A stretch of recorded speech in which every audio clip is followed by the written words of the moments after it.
In this video, we're going to be talking about how you can record your guitar amp silently at home. So we're going to be using a load box with a tube amp and a cab sim and recording that. With everything going on in the world right now, nobody can play concerts, we can't go out to concerts. So with that in mind, I don't think there's ever been a better time to learn how to play music, learn how to record music, and share your music with the world. So that's what we're going to be doing in this video, so if that sounds interesting, be sure you stick around.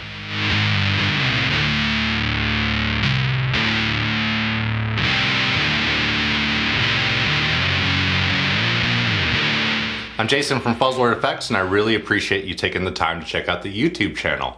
Every week we put out a music-related video, whether it's gear demos or tech talks or anything in between. So if that's your kind of thing, be sure you subscribe to the channel, share it with a friend.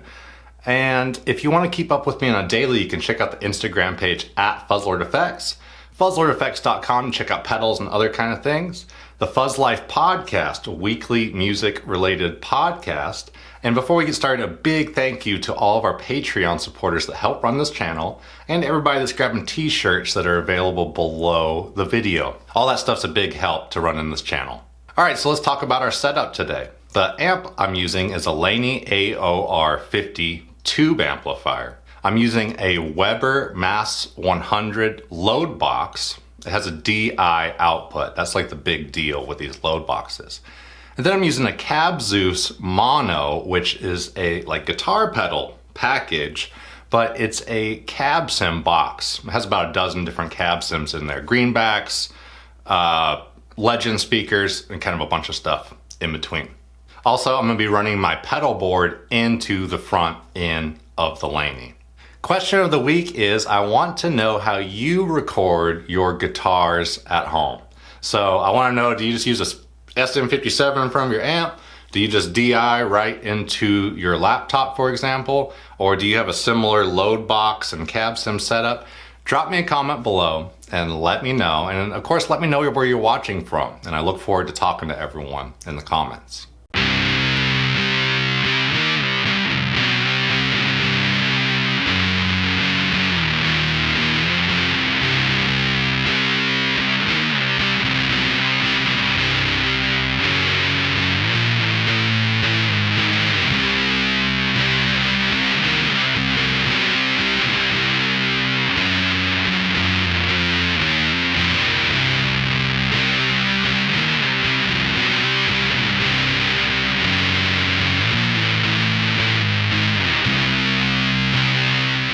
So a lot of us know that when we run our pedals into our guitar amp and our speaker cab, it sounds really good, and sometimes when we try to just DI our pedals, it doesn't sound the same way. So I wanted to talk a little bit about why that is. A lot of times when we're running our amplifiers, our pedal boards and our pedals are interacting with the gain stages of the amplifiers, so we're actually causing them to go into saturation and distort a little bit. And tube amps specifically can usually take a little more volume from the pedal going into it and distort in a way that sounds nice. So I want you to think of kind of this three-piece picture here. We got our pedal board, our guitar and our pedal board, going into our amplifier that kind of helps shape that tone. And then we're going to go into a speaker cab. Big deal about speaker cabs is that they're going to put their own like EQ curve on the overall sound coming from the amp.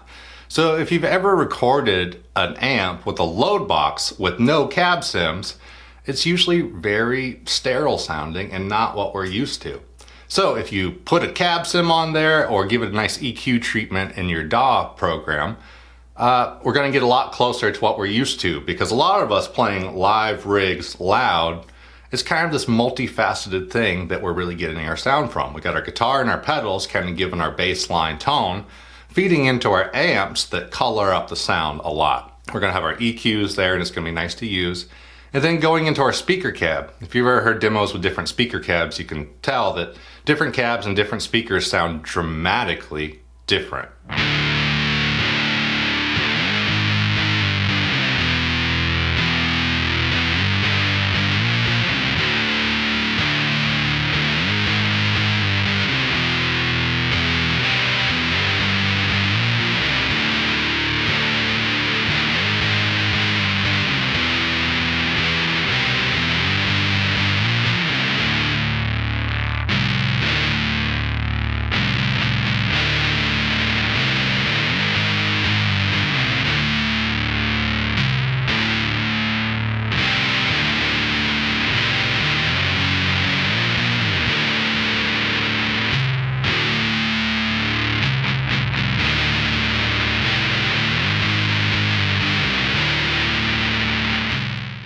So let's talk real quick about why you need a load box with a tube amp. Tube amplifiers, the output tubes and the transformers need to see a load or a specific impedance, which is taken care of by the speaker cab. So everybody with tube amps just knows that don't turn on your tube amp without plugging in your speaker cab. But of course, when we have our speaker cab hooked up, it's gonna be really loud, right? When we're playing a 100-watt amp or something. So what a load box does is it has a circuit built inside of it that replaces our speaker box. So it's going to be able to mock up an 8 ohm or a 16 ohm or a 4 ohm cab or whatever we need. And some of them are purely resistive, just using a resistor. Some of them actually have like a dummy speaker inside, so it actually gives an impedance, a little bit of a frequency response. Talk for a different video. But the deal with the load box is we're going to be able to replace our speaker cabinet and not damage our amplifier. That's the whole goal. And then usually 9 times out of 10 load boxes have a DI output to run out of. So that is the function of the load box in this scenario. So let's talk about the cab sims.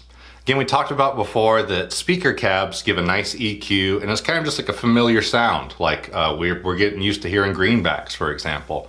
A bunch of different speakers sound different.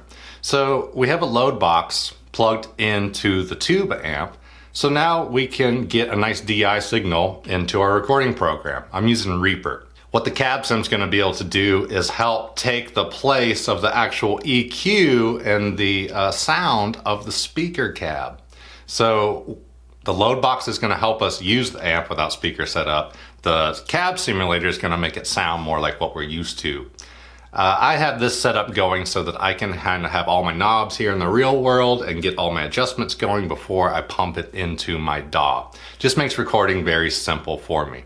The Cab Zeus Mono, for example, I believe has like 12 different cab sims loaded up. So I'll play my pedals, I'll tweak my amp, and then I'll go through and I'll pick a cab. Usually it's greenbacks or Legend speakers.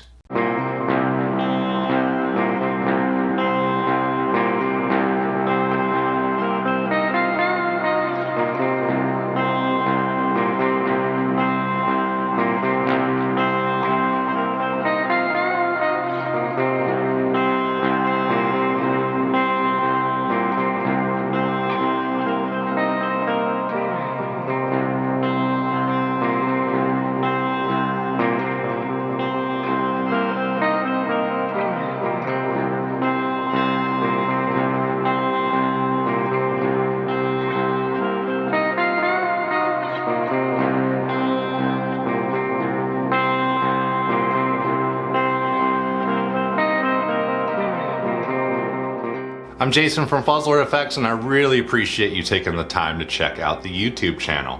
If you haven't yet, please subscribe to the channel. I'd really appreciate it, and drop that comment below. Let me know where you're watching from. I'm always curious to know where you're watching from. And let me know how you record your music at home. I want to know, do you use a cab sim? Do you just DI right into your DAW? Do you use a SM57 with an amplifier? Let me know in the comments below, and I look forward to getting back to each and every one of you.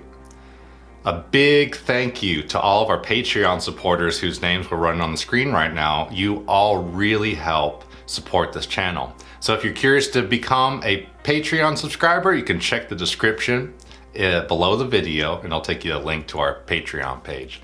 And again, big thank you to everybody that's grabbing the t-shirts below the video. Again, a big help to the page. Until next week, you can keep up with me on the Fuzz Life podcast. Keep up with me on a daily on the Instagram page at Fuzzlord Effects. You can check out fuzzlordeffects.com for more info on pedals and stuff. And of course, there's lots more demos and videos and stuff that I think you'd like on this YouTube channel. Again, I'm Jason. I look forward to talking to you in the next video.